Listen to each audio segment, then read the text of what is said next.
come up here, and I'll grab you guys a chair so you don't have to stand the whole time. And then I'll have you guys just kind of introduce yourselves, what year you are, so freshman, sophomore, junior, senior, and then your major.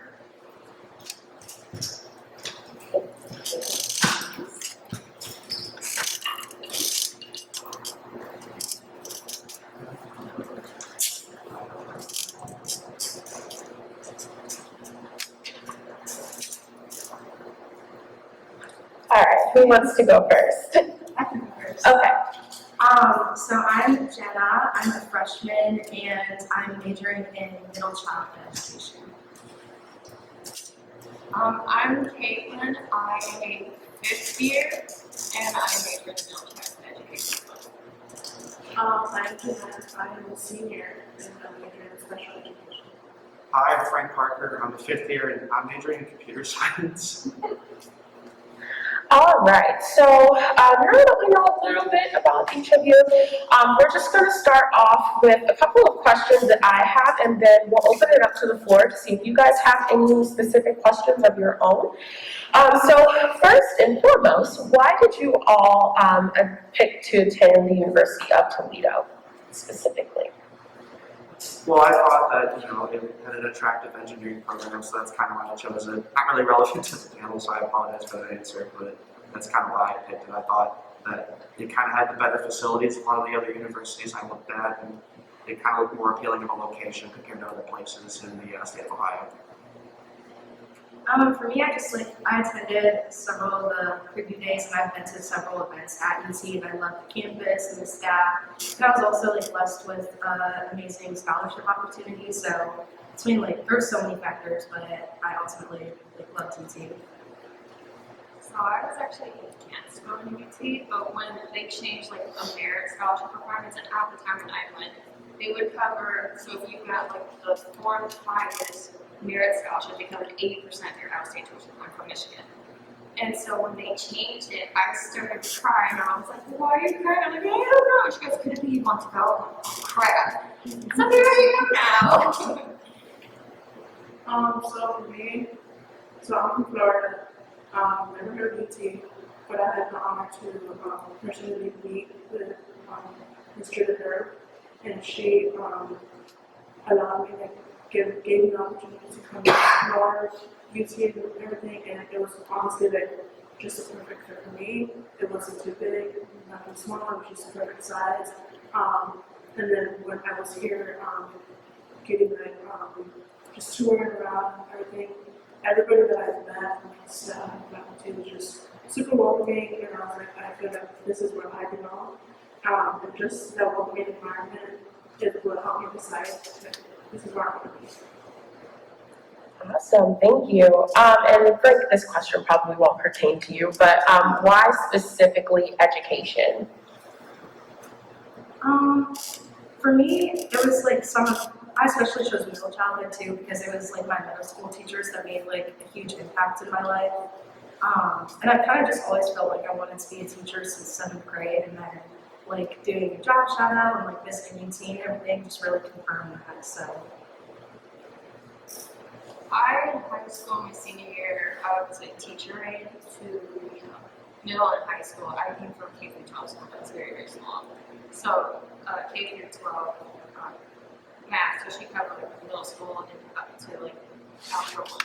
And so I shouted her, and I kind of was like, oh, that's cool, but I came to UT as a double major math and physics. Dropped the physics, kept the math, and then math, I was like, this is just going to get harder and harder. Algebra 3 wasn't a lot of fun for me, so I did some research and whatever, and I was like, people keep telling me teaching or whatever, this may be something to pursue. So I met with someone, and I changed my major halfway through my sophomore year to teaching. So that's why I'm in 11 now. It's you can go more into depth than you can for early childhood, which if anyone knows me, they know I love these. But I can actually go into depth okay, why did this happen? Or here, let's go into algebra, which I absolutely love. So.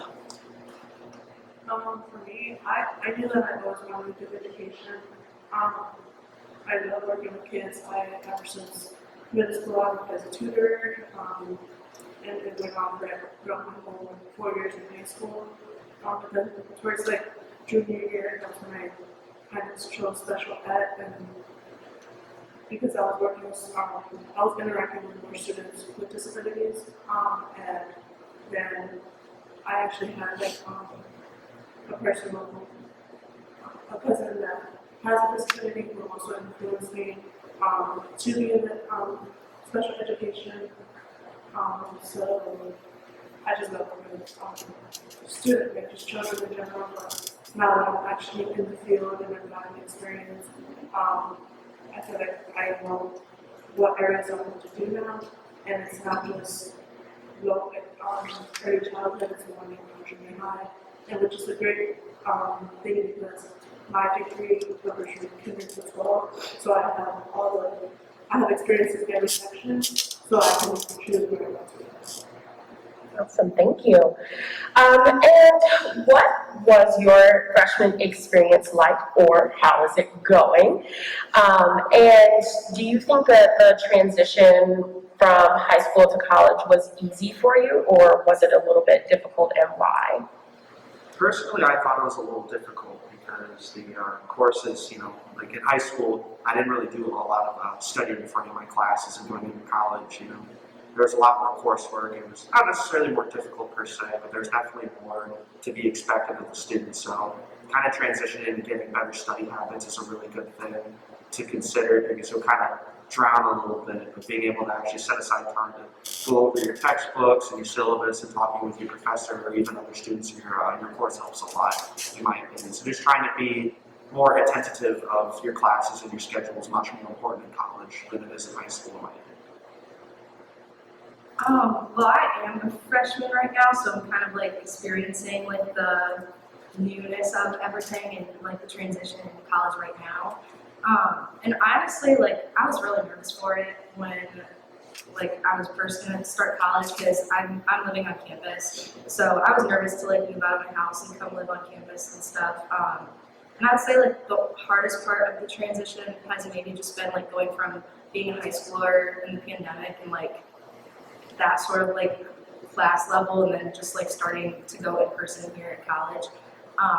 But I honestly think it's been great. Like I have no complaints. I think it seems scary at first, and then like you get started, and if you like get involved and you just kind of push yourself out there, like even if you're a little shy, I mean, I think just like trying your best to like meet people and make connections is what makes it 10 times better. So I've got involved in like several student orgs already, and I've just been loving it, so yeah. My first semester was very, very difficult for me because it was that high school to college transition. I didn't do well with change, so it was like this moment. And plus, like I said, I did not start as an education major, I was math and physics, so I was a double major. So I had to take calculus-based physics while taking calculus. So I didn't know what a derivative was or integral, integral, what's that? Well, if you take calculus, you get to find out very soon. But, so I had to learn how to take care of myself because I was just going non-stop. Like, I got myself sick for the first 6 weeks. So I had to learn that. But then the second semester, when I kind of got away from the physics, I was able to take some classes that I enjoyed a bit more, like my world history class up into the 1500s. That was a lot of fun, and so I was able to learn. The first semester I learned, like, okay, you're not Superman, keep going, like, chill, stop, take care of yourself, and then I got to see, okay, this is what it's supposed to be like, this is nice, I'm enjoying this a bit more, and I was able to, like, go to student organizations, because I didn't have time to before, but I was able to crew and stuff like that, so, yeah. For me, it was a little bit hard, but also easy to learn. I definitely got homesick a lot, especially because I did a summer program, a 6-week summer program, right after I graduated high school, so I really didn't have that time to actually go on vacation, spend time with my family. Like I went straight into getting my degree. So I did take college classes in high school, so the courses weren't that hard because it was pretty much the same amount of work that they were assigning, and so I was very introduced to it. But then, like, as far as being homesick and everything else, like, I just got involved right away in student organizations, and that's a lot of obviously will help me like, keep myself sane and like, you know, trying to understand, like, just not being homesick in a way, and just having that thought like, oh, I must be happy, yes, but I'm also being involved outside of my room, which is very more, like, the most important, like, getting outside and exploring yourself to different people. Thank you. I know every transition is going to be different for every student. I think what's important is that you really know your boundaries, know your limits, and also know what support services are available to you on campus, you know, should you need that. You know, we have a lot of different offices here that are, you know, here to help our students. So definitely, you know, you definitely want to make sure kind of your surroundings and what is here. So we will go ahead and open it up to the group. Are there any questions that you all have specifically that you want to ask the students? Yeah. For special education, do you have to like specialize in like early, middle, or high school? Is that what you're doing? So your degree is for kids. So you choose which area you want to do. Now, when you're professional head, you will get experience in each section. So right now, I already have kids in junior high covered, so I'm just going to do high school. But currently, like I'm working with the T-Square programs, which is college students on campus who are taking classes on campus. So it varies. That's the thing about this is that you have the freedom to choose which area you want to be in because it covers that.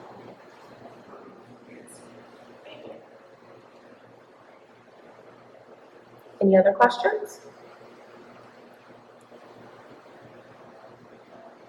Okay, so let's see, what is your favorite place to study on campus? Personally, I just study in my dorm. The library is another solid place to study, but I find it to be a little bit distracting sometimes. So just kind of having your own personal space to do your work and concentrate is very valuable in my opinion. I do study in my dorm a lot, but I would say my favorite place to get stuff done is the library. I'm a coffee drinker, so I like the second floor because there's Starbucks on it, so I just go grab a latte and go do my work. But the third floor, I just went and studied on the other day ago, and I found it was like a lot quieter. So if you're trying to like really focus, that's like the place to go. But I don't know, I really like it there because you're not like in your room with like all your distractions. Instead, like you can just sit by yourself and get your work done. So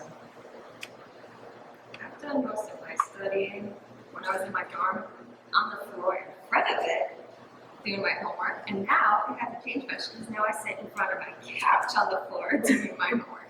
If I studied like in the library or I was in HEB, so there's like a meeting area or a bubble or whatever, that I mainly met with friends there, and so it was a little more social interaction, so that was fun. That doesn't mean I always have so much work done. But if I wanted to get more work done, it was usually by myself and like usually in my room. Yes, I can be distracting for other reasons, but I don't have friends who go, hey, did you hear about the homecoming game or whatever? So Honestly, I'm all over the place, but I'll never study in my dorm. I feel like that's a very nice option for me. Just very distracting because your bed's right there and you're like, I want to take a nap. So I mostly go to either student organization offices or any offices in the union. The libraries also kind of my last choice just because it can be distracting sometimes, or it's like it's either too loud or very too quiet. It's just like I can't deal with too much silence either. So mostly I do go down to the student organization office. Awesome. And if you guys have any questions as we move forward, just raise your hand and I will make sure to call on you.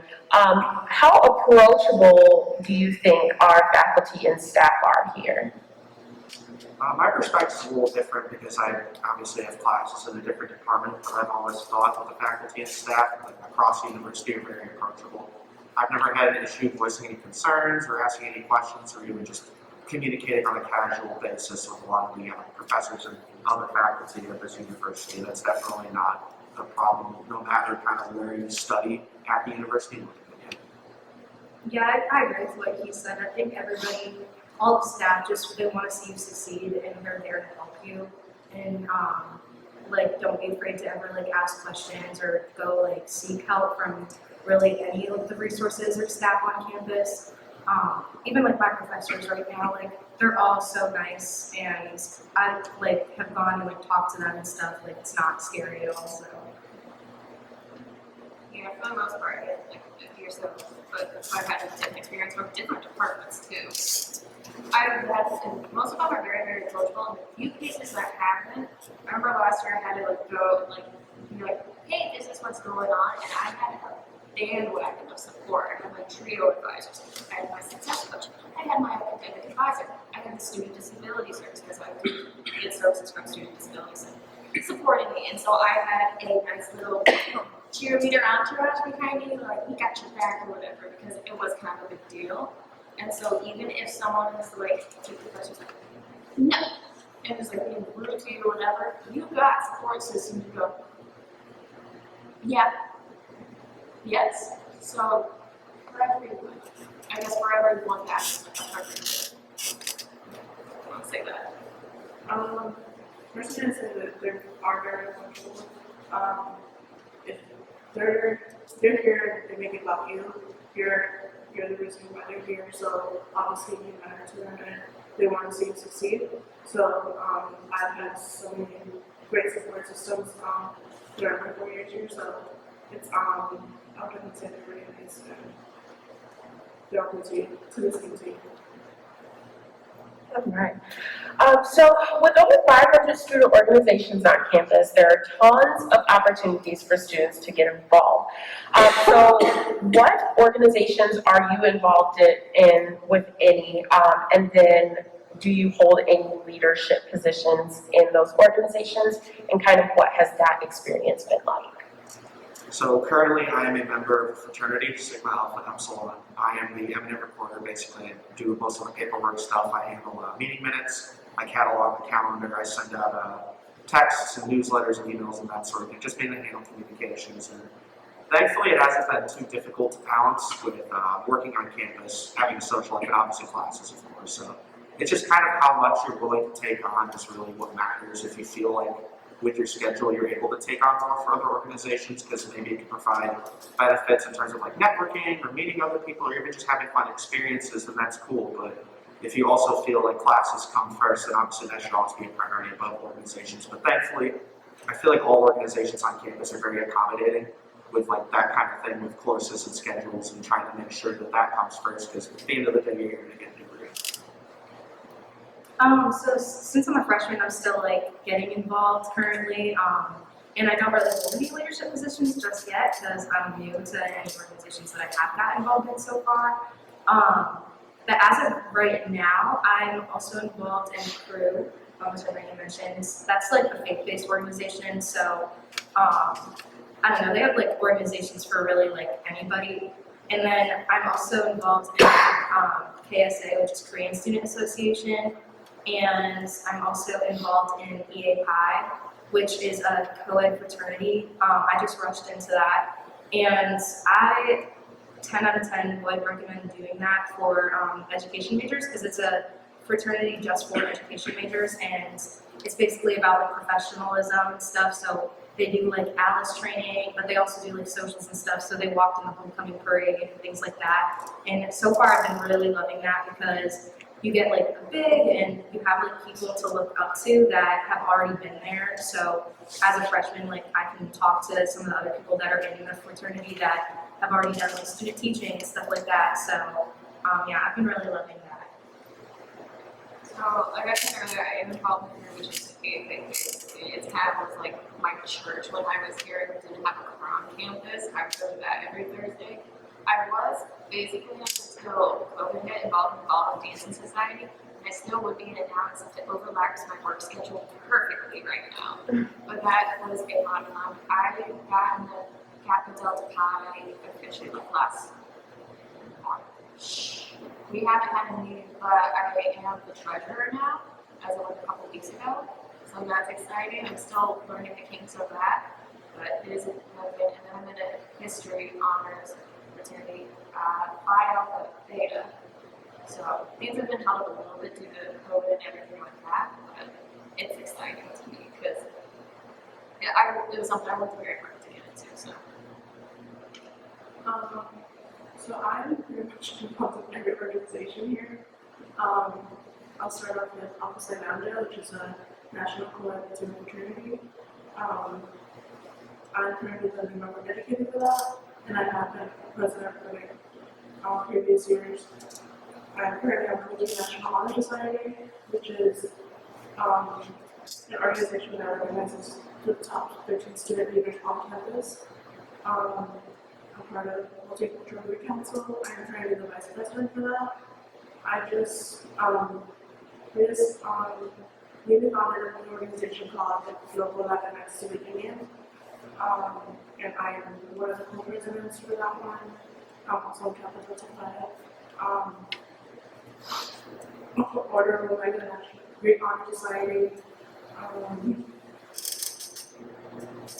think that's pretty much it. Probably this is good. Awesome, thank you. Have you lived in a residence hall? And if so, what was your experience like living there? If you haven't lived in a residence hall, that's perfectly fine. So for the first 2 years on campus, I lived in Academic House, which is on West Market Drive. It's not particularly close to anything other than maybe Wolf Hall and Illuminati and Centennial Mall. And then for the last 2.5 years, I lived in the Greek Village in the SAE house. And it's a little different from the dorms because it's kind of self-governed. We have an RA that's one of our members, and we kind of make sure that the house is cleaned and taken care of on our own accord instead of through the university. But when I lived in Academic House, admittedly, I can't say it was particularly great. I've heard they renovated it in recent years, and I'm hoping that that's the case because when I lived there, it wasn't fantastic. But at the same time, I did get to meet a lot of really cool people on my floor and my roommates, one of whom I'm still very close friends with and rushed my fraternity with. So that was an awesome experience to kind of get to share that with someone that I came up with in the university from day one. So there are a lot of benefits to living on campus, just getting that opportunity to get to meet all sorts of different people you wouldn't go out of your way to meet right away, in my opinion. I currently live in Ottawa House East, and I live in it's like a suite style room, so there's 2 bedrooms, 2 people per bedroom, and then like a shower room, a living room area, and then a bathroom. And I don't know, I really like it. I like that I have 3 roommates, so it's kind of like almost like a little built-in friend group for you when you first like kind of start off college. And I'm really close to my roommates, we hang out all the time, so I've been really loving living on campus, and I love my dorm room. I love Ottawa House East. And I would say like my only recommendation for if you are gonna live on campus is like really don't just like rush into like finding just any roommate. Like really make sure that you're like a good match. So like I found the one I shared room with like on the suggested page on like when you do housing application, the UT page like suggests roommates for you, and they kind of like match you, I guess, based on like similar interests and like are you clean, are you more in person, whatever. So I definitely like recommend looking into that and making sure you guys are a good fit for each other, so you're not just rooming with some stranger. So yeah. So I lived at HEB, Honors Academic Village, which is like right against Bancroft. I lived there for my first 2 years. I loved it. In a way, I miss living there because I miss that dorm life where I could be like, hey buddy, you want to go watch a movie? I'm like, yeah, okay, come over in 5 minutes. I miss that. Now I live on a duplex off campus or whatever, so I can't just go, let me buzz down to your room, yay! And I grew up, for most of my life I was actually homeschooled, and so I was always around my sister's homes, around my family. So like this like taught me like how to be like just separated or whatever, and it was really nice dorm rooms. Like I had my own, so like the suite style I had was my room, bathroom, Olivia or Lauren's room, depending which year you want to pick. And there's other rooms you can do a double where it's like 2 people, a bathroom, and 2 people. Or you can do a block where they have a common area and they each have their own bedroom. And like 2 people share a bathroom. So it's like very, it can be very different. It can be a little closer to an apartment. Since it's not technically connected to UT doors or whatever, I didn't have the experience of where I could pick up my roommate. My freshman year, I got assigned. I had to be perfect roommate. Sophomore year, I could have requested my old roommate, but she couldn't afford the same dorm rooms again, so she stayed in a double. I stayed in a single, and I got a different roommate my sophomore year. The teachers assigned her. So that was the experience I had at HFD overall. It's a great experience, and I loved it. So. So I lived in dorms all my time here. The first 2 years I did the academic parts and all of those things. And as part of the ways that I met them over the summer, and that's when like I just stick to them in the first 2 years.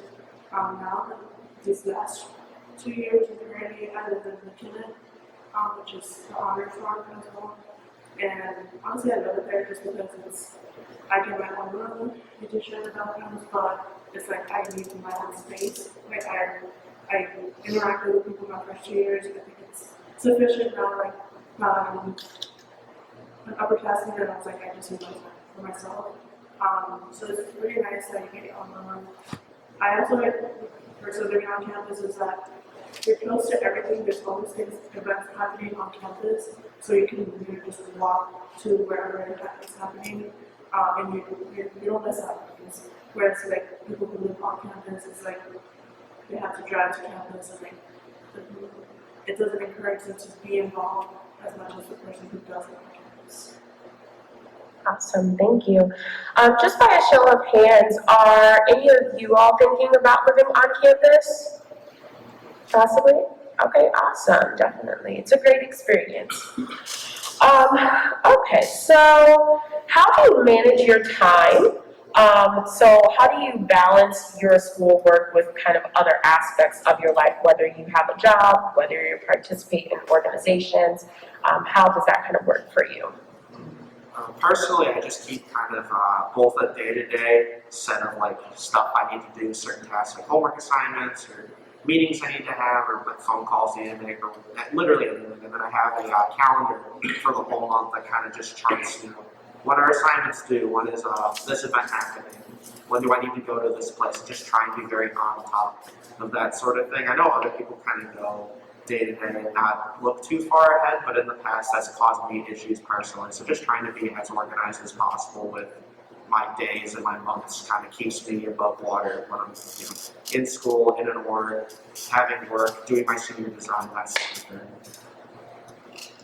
I would say as far as like jobs, I currently work in a restaurant, and basically I was just communicating with them. So I told them that I was starting off my first semester at college, and I really wanted to focus on my like classwork and getting involved, and I just couldn't work as much. So just like communicating that with your jobs, and only like working however many hours that you can handle, as well as like with the organizations, like you should definitely get involved, but don't do too much for you, where you're like crazy overwhelmed, not getting enough sleep. Like you gotta kind of just try your best to balance it. And also like I downloaded the Blackboard app, which just has like all your classes on that, and I kind of like look at like what to do from there, and I always like write in, because I have a planner, which I also 10 out of 10 recommend getting. So I have the calendar on my phone too, but I write in like my planner when my assignments are due, when my student organization meetings are, so just kind of having like everything written out and scheduled. I'm very much a creature of habit. I'm very much routine or whatever. So like I do basically the same thing every day. So like I do work on campus. It's a work study job though. So that means it's part of my financial aid. So instead of taking out a loan, I get to work for the money.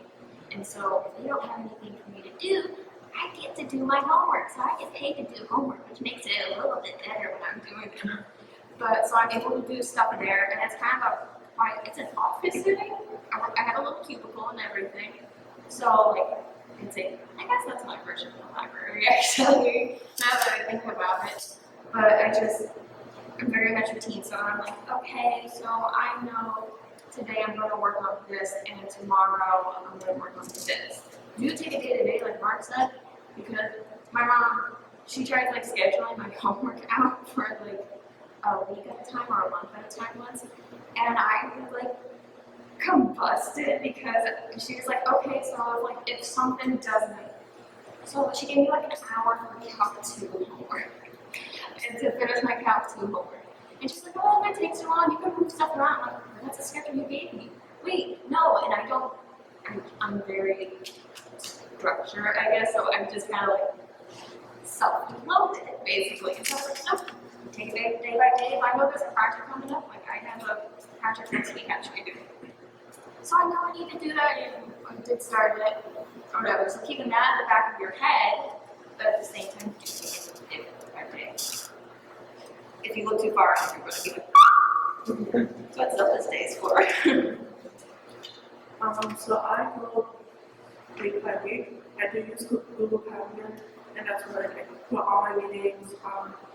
This semester is a little bit harder for me just because I've taken 6 classes and 3 of them are all online, fully online, so I'm not used to that. And so I have to set like designated times each day for that specific class so that I can keep up with the work, otherwise I'm not gonna get it done. So definitely using Google Calendar just because I get the reminders on my phone and like, hey, you gotta do this at this time, you gotta do this at this time. Whereas if I use a calendar, I have to physically pick it out and like go and look at it myself, and I was like, I just can get that right. Thank you. When you come to college, I think it's very important that you know yourself and know how you are. So if you are a procrastinator, make sure that you take the extra time to schedule out what you need to do. Because I always tell students when you come here, mom and dad are not going to be right behind you all the time to, tell you what you need to do and what, needs to be done that week. So you have to take the accountability for yourself and be able to, really kind of manage that effectively. And we are here, to help you with that as well. So these next 2 questions are going to be a little bit more education specific. Have you done student teaching? And if so, what has that experience been like? Well, that's probably for them to go ahead and student teaching it. So technically, I have been student teaching, but I've been in your professional years, so junior, senior year. You would go and get field hours. So like I did, is it junior placement method or something like that? It's not technically student teaching. So right now, I'm just going to get field hours, and I get to teach like 2 lessons this semester, 3 or 5 next semester. I get to teach for a week, we can have in the fall, and then I get to teach a whole unit my last semester here. So this is my 3rd week. It's been very interesting because we had the 5th and 6th graders went to a camp, and unfortunately a bunch of them got COVID, including one of my cooperating teachers. So it's been like, I guess, watching and what happens when things don't go to plan and how they handle it. We had one 5th grade teacher out of the 3, and he handled it like a boss. He did so well. He deserves a raise for that alone. But you got to see, it's like, okay, things don't always work out well in teaching, and so how do I handle this? So I got to see, it's like for a little class, as the kids came back because they got better, you can see, oh, this is what it looks like in a bigger class or whatever. So it's definitely not been what most people would expect experience-wise, but I still feel like it's very important, especially with all the change that's happened over the past, not quite 2 years. So it's fun. So I've done student teaching my past 2 semesters. I started when everybody was fully online, so that was kind of challenging just because I still had to be in the classroom even though I was sitting in the virtual.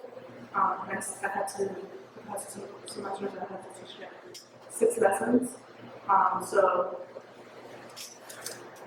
it was nice that I was able to get more experience in the field for special education just because I've had a little bit, but not as much as I wanted to. And I feel like my peers always had much more experience with that area than me.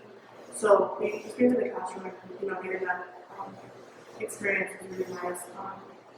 And like I mentioned earlier, this semester we're doing cheeseburger program, just working with college students who has disabilities but are taking classes on campus. So it's definitely different, but it's also nice because you get to do lessons with them, which are completely different from what you're teaching in the classroom that are more focused on like specific subjects, whereas those you're teaching them more about life skills. Awesome, thank you. And what is your favorite thing about being an educator?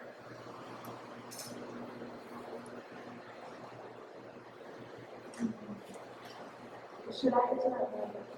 Necessarily start with Yeah, I mean, yeah, I just answered, I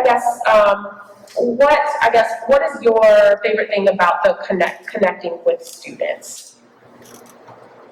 Well, I've obviously haven't really started student teaching or really been like in the classroom much in that way, but I've had like experience with kids. Like I was a big sister and stuff, so I would go to a school and like pull these couple kids out of class and hang out with them. And I just think like it's cool like how much of a difference you can make in a student's life, like as a teacher, and just like I think it's so cool that like you're the person that's like teaching them all these new things, like they're gonna like grow up and have that background knowledge and you gave that to them. So I just think like teachers have a really important role in like everybody's life, and yeah, it's cool to be that person. For me, I love working with children of any type, really. So, like, that's what I look forward to the most, like, just letting them know, like, they have an advocate for them or whatever. Because, like, we don't know. There's something that's actually really, like, emphasized, I feel like, and they can back me up on this, or say, like, that's not right, but, like, we don't know what's going on at home. And so just making sure, like, even recently there was someone who was, like, he had me help him with multiplication, and I'm like, you can do it. He was getting it everything right, but he didn't think he was smart. I'm like, your brains are exploding out of your ears. Like, look at that, you got that right. His demeanor changed. He was smiling. He said thank you when he went in the classroom. Like, all I did was say he was smart, and I kind of didn't let up on it. And just, I don't know. I don't know anything about something like that. I just started there. This is my 3rd week. But he just carried himself a little bit differently. And so I was like, I want to continue making differences in that. Could just let them know they have someone in their corner always. We had definitely love seeing students make progress, knowing that I'm the one that helped them last year get this multiplication knowledge. It's the little things that they're going to notice because they know that you're another person that's part of the support system that they may not have. So honestly, just seeing even seeing the child smile in your classroom because we made that happen, or just honestly anything like that. It's just really a rewarding experience, and also importantly the fact that educators have to be things to change, and like I said, everything's always constantly changing, and the fact that we can just easily accommodate for that change is really important. And it's like not everybody can handle that change, but as educators, we're like really onto that. And it's like for me, also seeing that I'm educating the future audience, the future learners, the future everything. We're educating the future, and that's such a rewarding experience as an educator. Thank you so much. And what advice would you give these students kind of as they are going through their college process, trying to find kind of what university fits best for them, and also maybe what major if they're not, 100% on education? Any advice that you would give?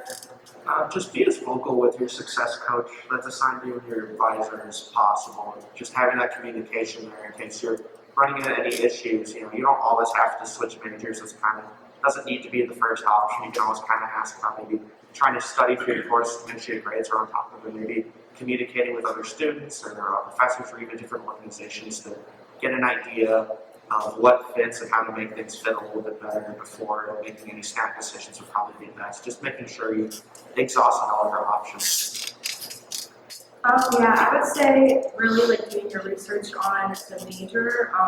There's like so many resources you can go to just like find out more information about that major and be sure that it's a right fit for you. There's job quizzes you can take to see like what would be a good fit for you. And also, like you said, like just working close with your academic advisor, your success coach, your parents.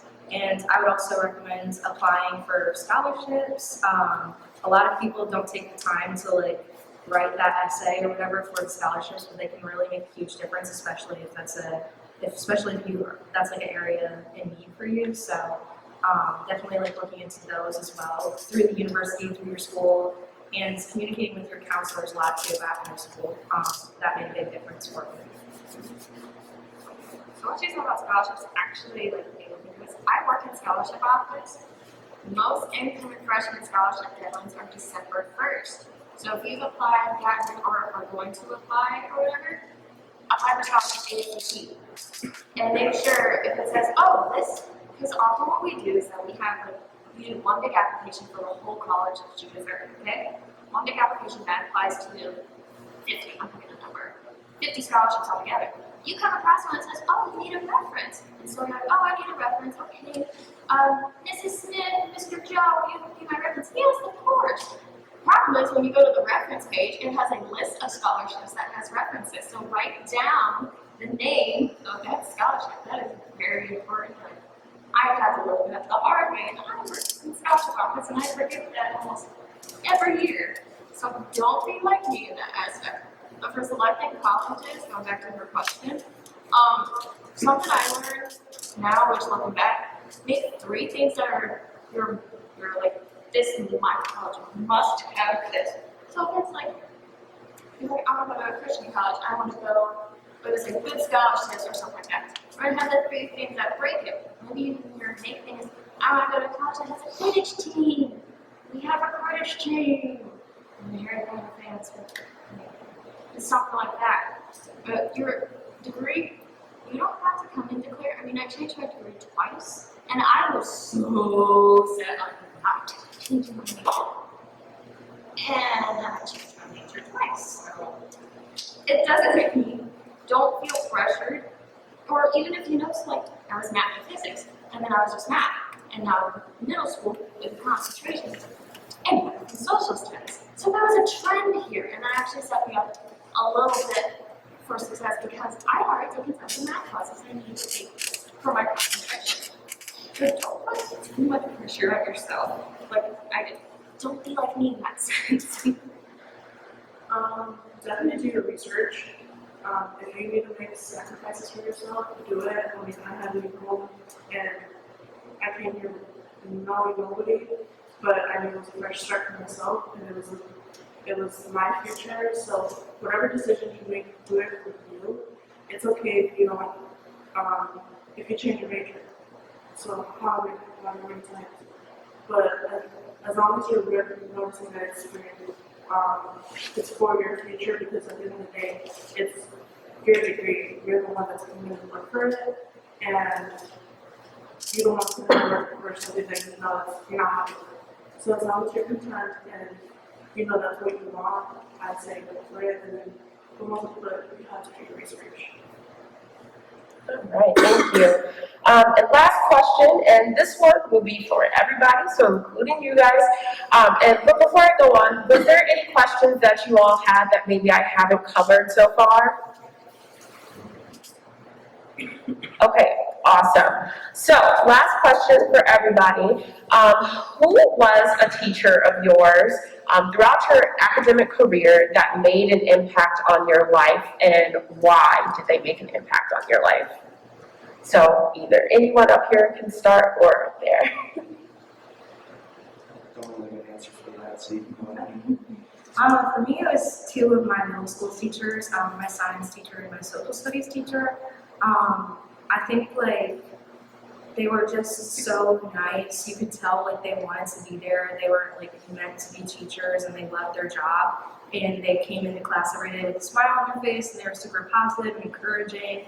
And that just like made an impact in my whole day. I was looking forward to go to their class.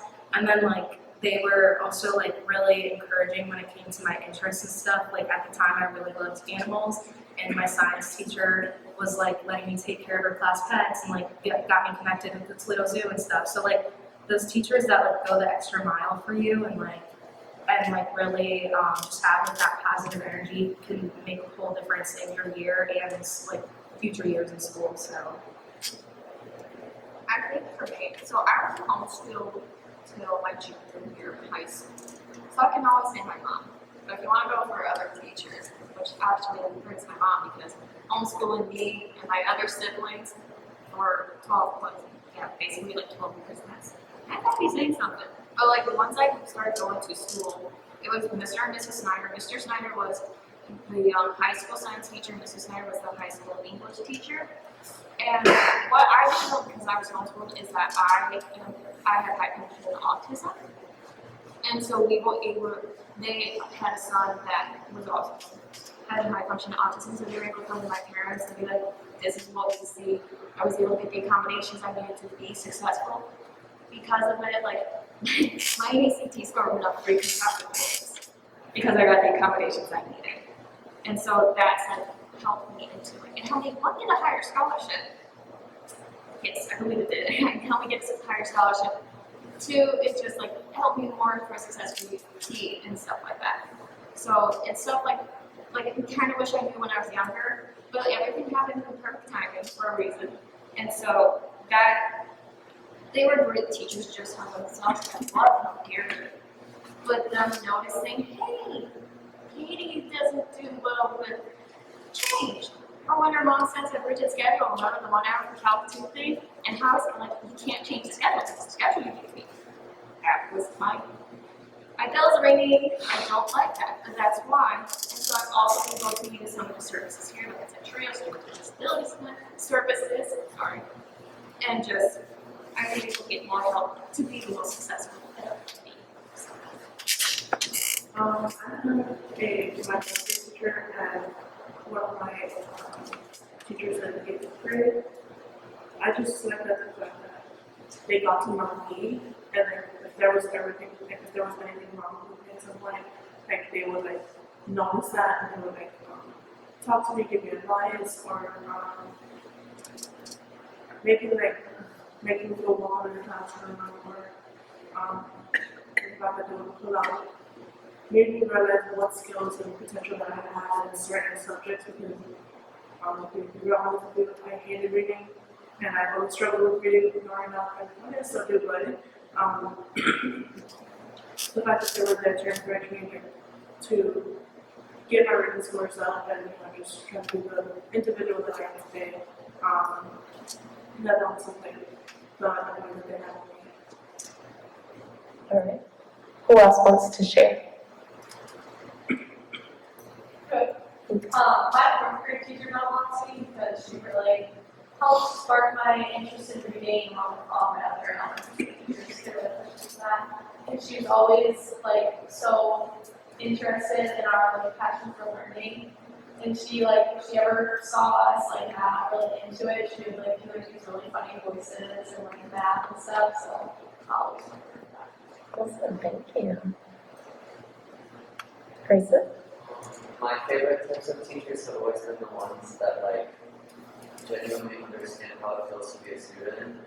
Because I feel like whenever someone becomes a teacher, or like whenever someone goes from being like an underdog to like a place of power, they instantly like forget what it felt like. So teachers who are not lenient, but understand what it's like to be a student and have a life outside of school, and understand how it feels to struggle are my favorite because they're so understanding and they make high school like more bearable. And my sophomore English teacher was a lot like that. Like he was always like really understanding, and he also kept up with current things and always like stayed related to students and stuff. And I still talk to him like every day after school. Awesome. Anyone else want to share? Rachel? For me, it was just my second grade teacher. She just really made sure I like understood everything, and I was having a little bit of trouble up until 6th grade, but she's really the one that helped me along and made me understand everything. And, you know. Awesome. Anyone else?